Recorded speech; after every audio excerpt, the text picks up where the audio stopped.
Hi friends, good morning everyone. I hope all of you are doing good. In this video, I'm going to tell you about subcontracting process in a different approach. Nowadays, I see different clients are using this process mostly. So the process of sending components from the company, that I'm not seeing. It can be mostly because of the saving shipping charges and the agreement with the vendor and the subcontractor or vendor, whatever you call, and the company that also can play the key role to take this kind of decision. Okay. What this process is, we always see like create a subcontracting PO and then send the components and all, right? Here the process happens in this way.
Okay, here the process is like the two cases. One is sending components.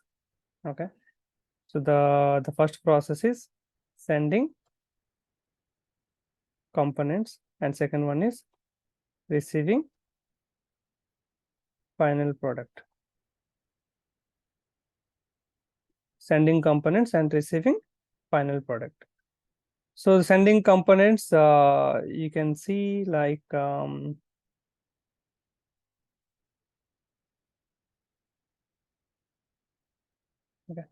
So receive. I'm using different color just for identification. We are not playing Holi today. Maybe kind of Holy Week. So now sending components, just a different way of sending components, which will save uh, cost, shipping charges, and handling, like even the operation also you have to create ME2O or whatever you're going to use to send the goods. Okay, all those things can be saved. Okay, favorite yellow. So here you can see the sending components and receiving final product. Normally for sending components, we do this ME2O to send the goods from the factory to, or from the company to vendor. Then you use that process. But if you want to save the cost of shipping and all, you can use this process. But here, few negatives or consequences are there that I can explain. So first of all, create a normal standard PO, like how we created to the vendor.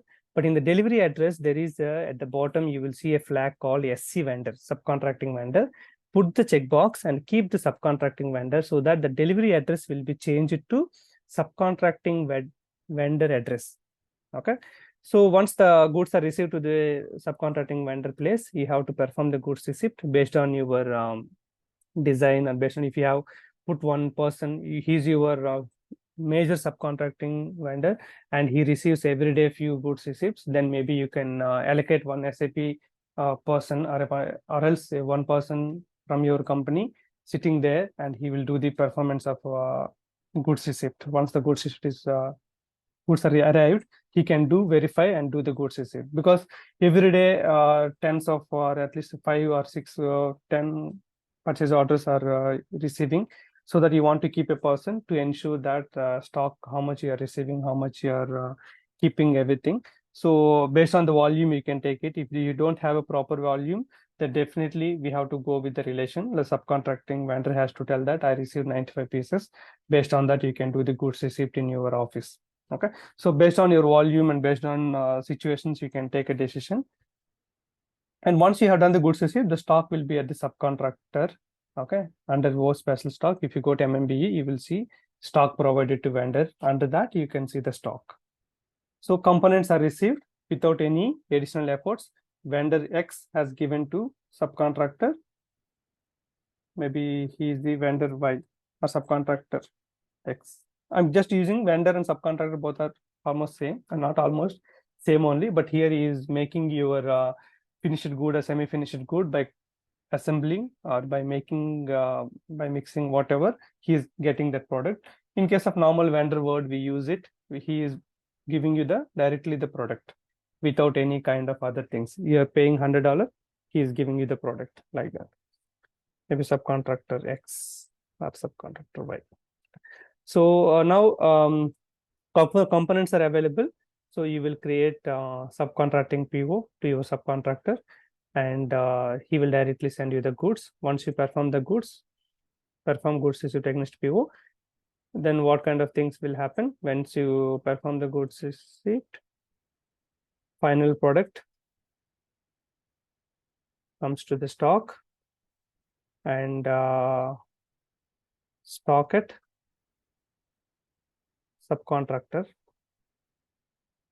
will be consumed. The component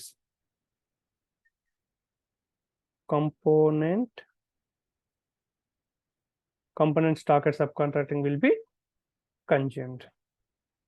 Okay, I will give some dark orange. Okay.